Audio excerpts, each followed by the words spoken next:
Pueden pasar a su escuela, por favor. Pasen a su escuela. La semana pasada, hoy te voy a hablar de la segunda parte de lo que significa, pues no estás solo, o solos, pero no del todo. Y esto es algo que Dios puso en mi corazón a hablar, y yo espero en el Señor que bendiga mucho tu vida, que bendiga mucho tu corazón. Y hablábamos de José, el hijo de Jacob. Jacob fue Israel, quien fue después la nación que se formó como hoy conocemos como Israel. Y hablábamos de José, uno de los hijos, que los hermanos con envidia lo tomaron y lo llevaron a una cisterna, a un pozo, vamos a decirlo así. Y primero habían formulado matarlo. Era el menor y se creía mucho. Él decía que un día sus papás y sus 11 hermanos se iban a inclinar delante de él y lo iban a honrar. Y pues bueno, los hermanos mayores no pudieron entender esta palabra que venía de parte de Dios. Por lo tanto hubo una molestia, hubo un enojo, al grado que tomaron a su propio hermano y lo metieron a ese pozo. Dijeron que lo iban a matar. Pero Rubén, su hermano, pues recapacitó y le animó a sus hermanos que no lo mataran y que simple y sencillamente lo vendieran. José fue vendido a unos mercaderes que pasaban por allí. Fueron a Egipto y fueron expuestos como en una vitrina, un grupo de esclavos. Ahí iba José y de repente lo toma por allí Potifar, el jefe del ejército, y lo compra. La Biblia dice que José se convierte en una persona tan importante para el jefe del ejército que Potifar no tenía absolutamente nada de qué preocuparse, solamente de comer.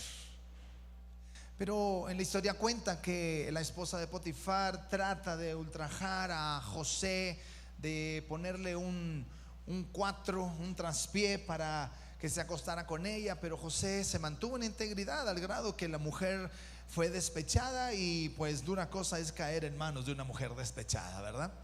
Entonces la mujer se enoja tanto que habla mentiras, que dice que José violó a la mujer, que lastimó, que abusó de la mujer. Entonces lo gritó a todos los vientos. Llega su esposo y le cuenta a la mujer que ese hombre pues la había manipulado. No es al caso lo que te voy a decir, pero hay una parte en la Biblia donde se extraña el jefe del ejército diciendo: no lo puedo creer de José. Sin embargo, si lo está diciendo mi esposa, pues tengo que creerle. Y lo mete a la cárcel.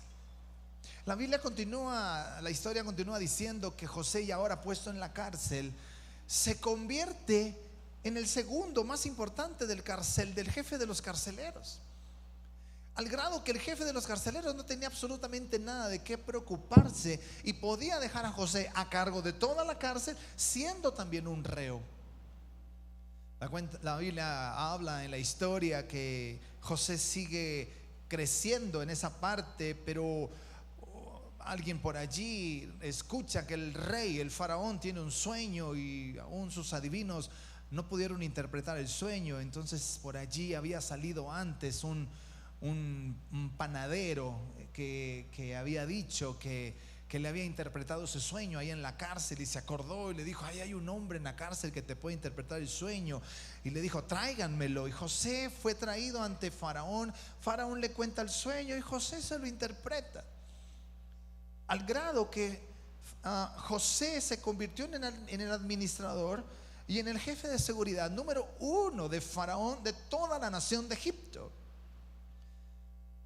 Y José es levantado. Hay una hambruna en Israel y los hermanos de José vienen a pedir comida a Egipto, porque José era la sabiduría de Dios en el mundo, en Egipto, al grado que José pudo alimentar a su propio pueblo. Pero la Biblia dice que vinieron sus padres y vinieron también sus hermanos y se inclinaron ante José. Y se cumplió la palabra profética que Dios había hablado a José cuando tenía entre 11 y 15 años. Y después de años pasados, la palabra se cumple. Aquí lo que estamos tratando de ver es que cómo es que José se puede sobreponer de todas las cosas que había vivido en su vida. Y por estadística, el ser humano se encuentra en una de tres posiciones: en el fondo, a media altura o en el éxito. Pero normalmente la estadística cuenta que estadísticamente el hombre, el mayor tiempo de su vida donde se la pasa es a medio fondo, a media altura. ¿Cuántas veces pasamos por un momento tan duro que caemos en el fondo? De hecho, hay una frase que dice: toqué fondo. José, cuando estaba tocando el fondo, ya no podía ver más para abajo. Lo único que podía ver era hacia arriba. José fue sacado del fondo, pasado por el medio fondo o la media altura, y fue puesto en el éxito. Esta historia nos enseña a ti y a mí cómo, si tú estás en el fondo, puedes salir de eso. O quizás seas una persona promedio que te la pasas siempre a medio fondo, a media altura, y no estás tan amolado, ¿verdad? Pero nunca alcanzas el éxito. O probablemente has saboreado las mieles del éxito, pero no sé si te has dado cuenta que el éxito no dura mucho tiempo y vuelves a venir por lo menos a media altura del pozo. ¿Cómo le hizo José para que durante toda su vida él pudiera estar escalando, saliendo, bajando, saliendo, bajando? La Biblia, esto lo enseñé la semana pasada, que la clave es que dice el Señor que Dios siempre estaba con José. Siempre estaba con José. Esto me encanta. Ahora, quiero entrar en el punto. Si yo necesito salir del pozo, de estar a media altura o del fondo, o requiero que, si estoy ahorita en el éxito de mi vida, sábete, mi hermano, que todavía no termina tu vida y probablemente el día de mañana te toque una situación como nos tocó hace 2-3 años, como un COVID, donde vino abajo muchísimas cosas. Nadie lo deseaba. Mucha gente que estaba en la cúspide, mucha gente que estaba en el éxito después del COVID, se vino a media altura. Esto quiere decir que es involuntario el que quizás usted y yo bajemos del éxito, pero pasa. Y debemos estar preparados para cuando pase. Normalmente estamos a media altura, pero la idea es estar caminando en el éxito de Dios. Yo tengo 50 años, mi vida en Cristo comenzó a los 15 años, y en 35 años he visto subidas y bajadas en mi vida. ¿Alguien puede entender lo que yo estoy diciendo? Todos pasamos por eso. Inclusive hay una frase muy famosa, no sé quién la dijo, que lo importante no es estar en el suelo, lo importante es levantarte, ¿sí o no? Y eso muchas veces lo pueden decir las personas que hablan de superación personal, o aquellas personas que te quieren animar. No, hombre, no te preocupes, mira, ahorita estás abajo, pero mañana vas a estar arriba. El problema es que mucha gente no soporta la presión, tal presión que mucha gente cae en depresión porque dice: ¿hasta cuándo entonces voy a alcanzar la altura? ¿Hasta cuándo voy a descansar? Yo estaba tan feliz que al cumplir 50 años yo le dije al Señor: Señor, voy a empezar a disfrutar del reposo, de la paz, de la tranquilidad. Y escucho a un hombre de los que saben decir, que los que estudian neurología, dicen: una persona empieza o debería de empezar a descansar a partir de los 60 años para arriba. Le dije: tengo 50, tengo que seguir chambeando. Así es que si tienes menos de 50, no te agüites, necesitas echarle ganas. Pastor, es que ando bien agüitada. ¿Pero por qué? Pues porque a Panchita la bolsearon. No, que también que un zancudo me pasó por enfrente. Y que no, que las quijadas. Espérate, apenas tienes 15 años. Eso déjaselos a los de los 80, los 90 años. No te agüites. Dios quiere que sepas, número uno, que Dios está contigo como estuvo con José. Pero No puede haber sanidad en un corazón endurecido. Hay dos clases de corazón: el corazón de piedra y el corazón esponja. Si usted mete una piedra en el mar, la piedra se va a mojar por el exterior. Usted lo va a sacar y va a tener exactamente el mismo peso. ¿Por qué? Porque la piedra solo se moja de forma exterior y se escurre. Pero si usted mete una esponja, de hecho su peso cambia. ¿Por qué? Porque viene lleno de agua, porque logró absorber toda el agua. Usted y yo, si estamos y creemos que Dios está con nosotros, mi hermano, usted debe de absorber la presencia de Dios en su vida. Usted debe de llenarse de la presencia de Dios. Yo no creo en las oraciones que terminan después de una hora, llorar, gritar, y decir: ay, Señor, ojalá me hayas escuchado. Es una pérdida de tiempo. Yo no creo que después de una persona estar orando salga igual de triste como entró. Yo no lo puedo concebir. Yo no puedo entender que una persona desanimada sabe que se puede meter a la presencia de Dios, busca la presencia de Dios y sale igual de desanimado.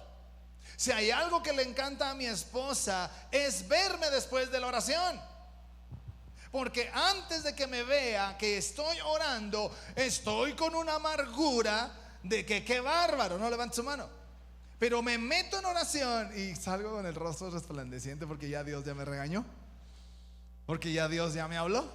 Entonces mi esposa le encanta más cuando acabo de orar que antes de orar. Porque antes de orar paso por un espejo y le digo: ¿y tú qué me ves? Hay tanta amargura en el corazón del ser humano por las corrientes que hay en este mundo, que si no te fijas, aún siendo cristiano, hay cristianos amargosos. No levante su mano. ¿Conoce usted hijos de Dios amargaditos? ¿Sí? ¿Conoce usted hijos de Dios con cara de limón?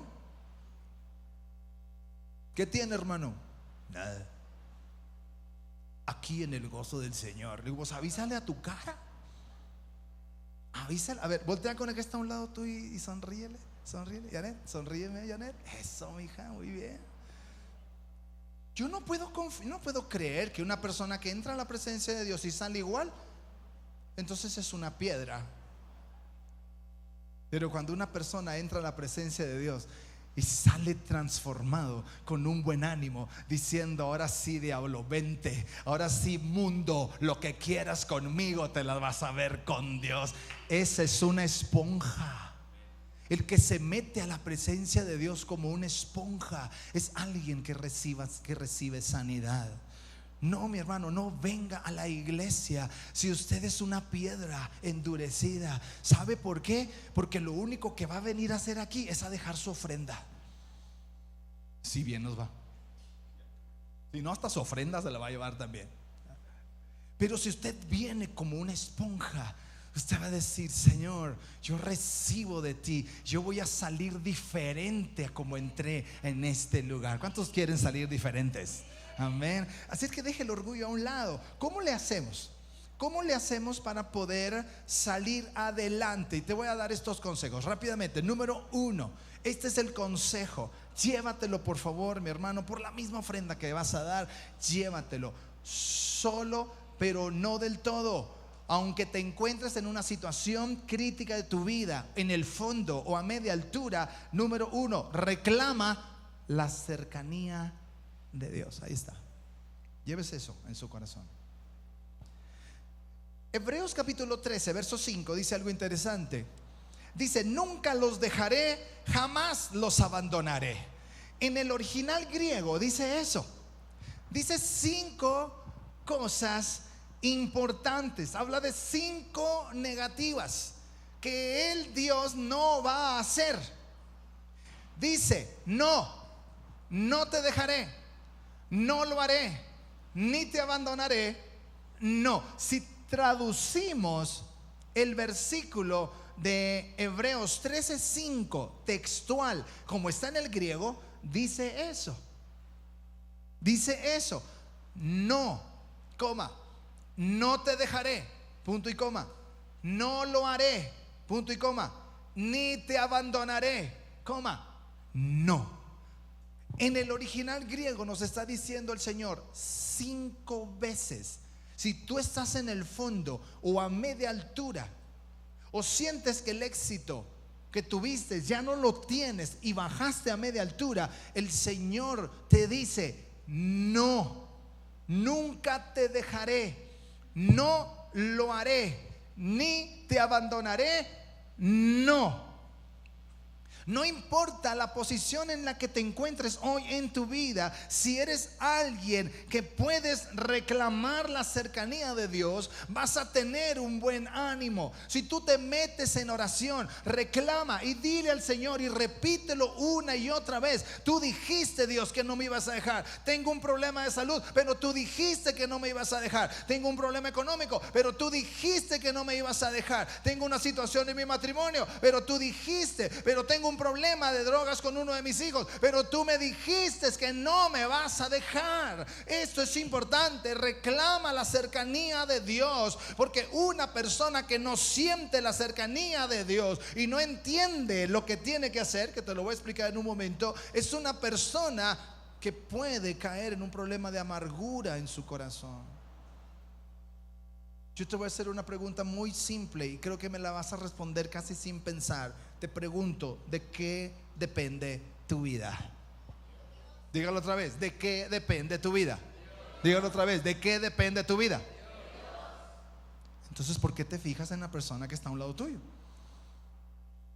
¿Por qué te fijas en tu jefe? El jefe es bien injusto. ¿Por qué te estás fijando en el mundo? No, que Claudia Sheinbaum, me hubiera gustado que dijera esto. Mira, hasta por eso te enojas. No, que Panchita la vacía. No, mi hermano, si somos personas que entendemos que dependemos de Dios y no de las circunstancias, ¿cómo debería estar nuestra vida? Sonría, sonría. Estoy de acuerdo que no se la va a pasar por toda la López Mateos con la mazorca a todo lo que da, porque para empezar, pues sus mejillas se van a entumecer. Pero estoy hablando del corazón. Estoy hablando del gozo del corazón, de la alegría interna, que nada ni nadie me va a afectar mi gozo, mi alegría. Alguien dice por ahí: a los 20 todo le interesa, a los 40 ¿cómo dice? Se da cuenta de que pues no tanto, ¿verdad? Y a los 60 se dio cuenta que nunca hablaron de usted jamás, ¿verdad? Pero uno cree que están hablando de uno y ahí lo traes, y nadie ha hablado de ti ni bien ni mal, pero ahí lo traes. ¿Por qué lo viste? Porque alguien me vio así de reojo. Alguien está hablando mal de mí. Espérate, estás perdiendo tu gozo por cualquier cosa. No, que me hizo viscos esa hermana. ¿Cuál hermana? Esa está visca, así es. A veces hacemos un problema más fuerte, más grande de una cosa tan pequeña. Dios dice que debemos reclamar tanto la cercanía de Dios para que no sea afectada tus emociones. ¿Alguien me dice amén? Sofonías 3 en el verso 17 dice: porque el Señor tu Dios está en medio de ti como poderoso guerrero que salva, se deleitará en ti con gozo, te renovará con su amor, se alegrará por ti con cantos. Ahora, voltea conmigo. Es posible, porque sí es posible, que tengas una sensación de que Dios no está allí contigo. Es muy probable que como personas humanas y con emociones y sentimientos, de repente sintamos que ya no es lo duro sino lo tupido, y nos cuestionamos y decimos: Dios, ¿dónde estás? Y nos queda la viada, decimos en Sinaloa, la viada, la correntilla, o nos queda el vuelo de que Dios está con nosotros. Cuando llegamos a decir: es que Dios le da las mejores guerras a sus mejores guerreros. Pero llega un momento donde dice: Dios, ¿por qué no te buscas otro guerrero? Porque ya no es lo duro, sino lo tupido. Es probable que haya una sensación de que Dios, ¿dónde estás? De hecho, le pasó esto a Job. Vamos a Job 23, en el verso 8 y 9. Te vas a sorprender. Y esto nos pasa a nosotros. Si me dirijo hacia el este, no está allí, dice Job. Si me encamino al oeste, no lo encuentro. 9. Si está ocupado en el norte, no lo veo. Si vuelve al sur, no alcanzo a percibirlo. Sea sincero, algunos de nosotros en algún momento de nuestra vida parece que no encontramos al Señor? A mí me ha pasado muchas veces. Llega un momento donde siento que no lo siento, que no lo veo. Es más, siento que no está conmigo. Es válido tener esa sensación, pero lo que dijo Job en el verso 10 te va a impactar. Miren lo que dice el verso 10. Él, o sea, Dios, en cambio, ¿qué dice? Conoce mis caminos. Si me pusiera a prueba, saldría yo puro como el oro. ¿Por qué, mi hermano? Porque aunque yo tenga la sensación que no lo encuentro, pero tengo la seguridad que Él está conmigo. Él está aquí. Aun cuando tú no lo sientas, Él está contigo. Aférrate a su cercanía. David lo dijo en el Salmo 56:3: cuando siento miedo, pongo en ti mi esperanza. En el capítulo 42, en el verso 5 dice: ¿por qué estás abatida, alma mía? ¿Por qué estás tan angustiada? En Dios pondré mi esperanza y lo seguiré alabando. Él es mi salvación y mi Dios. Mi hermano, Dios está contigo y no depende si estás de buen humor o estás de mal humor. No depende si estás contento o no estás contento. No depende si no tienes dinero o si tienes mucho dinero en el banco. Él está contigo. Y el primer consejo que te doy como pastor es: aférrate a su cercanía. Cuando te sientas agüitado, dile al Señor: me aferro a ti, Señor. Tú estás conmigo, aunque no te sienta, pero tú estás aquí. Alguien me dice amén a eso. Denle un aplauso a Jesús. Señor, gracias por tu palabra. Número 2, aférrate a su carácter. Y aquí te voy a dejar una tarea. Tú tienes que hacer una lista de 10 cosas. Te lo encargo. 10 cosas, 10 cualidades profundas de quién es Dios en la Biblia.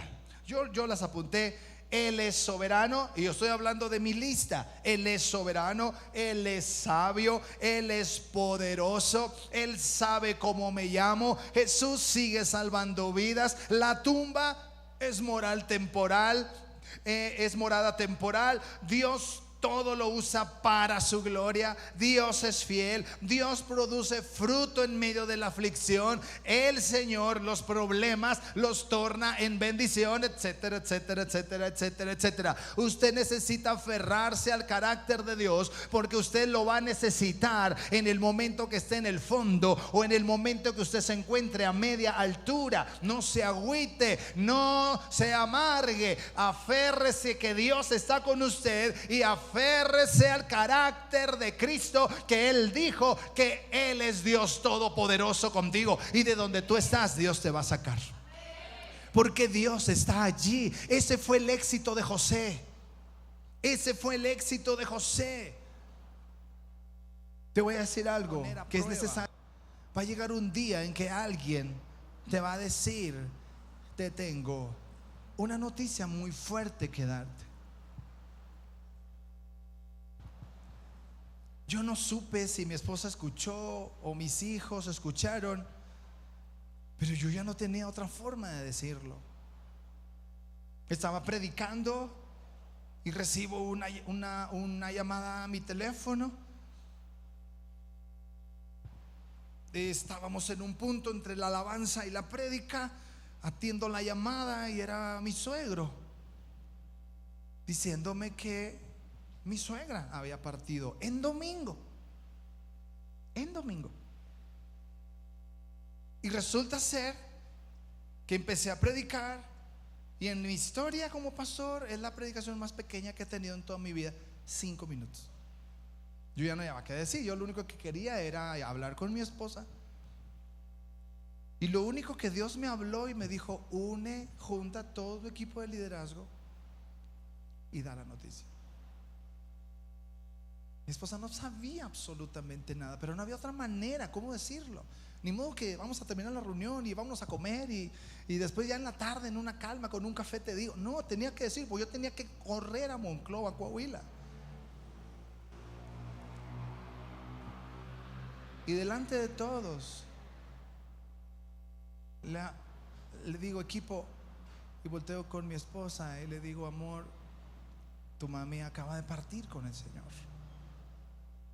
Claro que mi esposa se desborona, claro que la carne se duele, claro que un llanto muy triste, como lo que es normal. Pero no duró más de 1 o 2 minutos, y 2 minutos se me hizo mucho.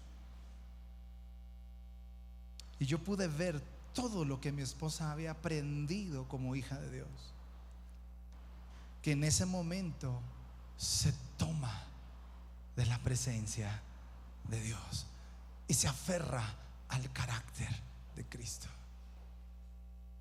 Y Dios establece que la tumba es momentánea y que pronto nos veremos en el cielo.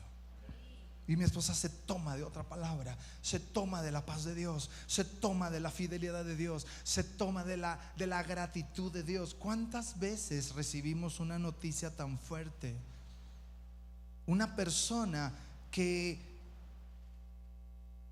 cae profundamente en depresión por una mala noticia es una persona que muy probablemente no ha tomado una lista del carácter de Dios para fortalecer su vida en los momentos más difíciles.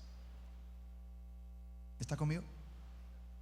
En tiempos de cambios, iglesia, echa mano del carácter inmutable de Dios. Número 3, Cris, ¿me ayudas? Manifiesta tu dolor en oración. Cuando te encuentres en el fondo o a media altura, necesitas tener una oración más sincera y una oración más persistente. Tu oración debe de ser una oración que cuando haya dolor en tu vida puedas expresárselo al Señor y no a la persona que está a la par tuyo. Cuando hay un enojo, cuando hay dolor, cuando hay tristeza, tienes que expresarle al Señor tu dolor en oración. ¿Algo malo te pasa? Es tiempo de hacer una oración sincera y persistente. ¿Cómo es la oración de dolor? Lamentaciones. Aquí Jeremías hace todo un libro y le dedica 5 capítulos al dolor. Yo me pregunto: Dios, ¿por qué permitiste que este cuate escribiera Lamentaciones? Nada más de leerlo me agüito. Esas son puras cosas que, mira, Lamentaciones 3. Yo soy aquel que ha sufrido la aflicción bajo la vara de su ira. Ya me lo imagino, Jeremías. Me ha hecho andar en las tinieblas y no en la luz. Todo el día, una y otra vez, su mano se ha vuelto contra mí. Esa frase la sacaron las personas que dicen: nadie ha sufrido como yo. Nadie en el mundo ha sufrido como yo. Eso lo dijo Jeremías. Todo el día, una y otra vez. ¿Cómo he sufrido, Laureano? ¿Cómo he sufrido? 4. Ha hecho que mi carne y mi piel envejezcan. Me ha quebrantado los huesos. Me ha tendido un cerco de amargura y tribulaciones. Me obliga a vivir en las tinieblas como a los que hace un tiempo murieron. Me tienen encerrado, no puedo escapar. Me ha puesto pesadas cadenas y ahí vengo arrastrándolas por toda la Lázaro Cárdenas. No, man, parece que era de Guadalajara este Jeremías. Por más que grito y pido ayuda, él rechaza mi oración. Dios nunca me escucha.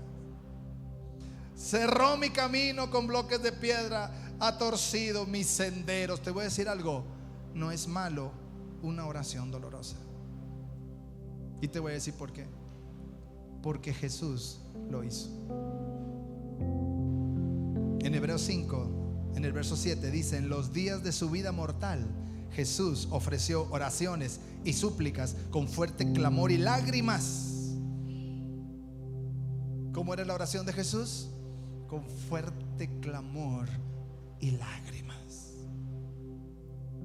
Al que podía salvarlo de la muerte, y fue escuchado por su temor reverente. David dijo en el Salmo 142: ante él expongo mi queja, ante él expreso mi angustia. ¿Ante quién, mi hermano? ¿Ante quién? Dice David: ante él expongo mi queja, ante él, solo ante Dios. ¿Por qué te quejas con tu hermano? ¿Por qué te quejas con tu esposo, con tu esposa? ¿Por qué te quejas con el pastor? ¿Por qué te quejas de la vida? Ante ti, Señor, yo vengo y expongo mi queja, solo ante ti. Lo dije la semana pasada: es mejor mostrarle el puño al Señor que la espalda e irte. ¿Estás enojado con algo? Métete con Dios y dile: Dios, ¿por qué? Dios, ¿por qué estoy pasando esto? Dios, ¿por qué permites que esto suceda en mi vida? Señor, ¿por qué permitiste que esto pasara? Hoy expongo mi queja, Dios, delante de ti. Alguien dijo: es mejor poner tu puño delante del Señor que aquellos que se agüitan y le dan la espalda al Señor y dice: a mí me dijeron que cuando viniera a la iglesia todo iba a cambiar en mi vida, y no cambia nada. Vámonos. Viniste por un interés personal.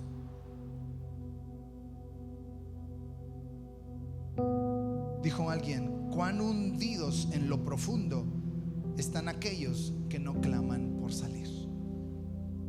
¿Cómo estás, hermana? Nada, pues antes estoy.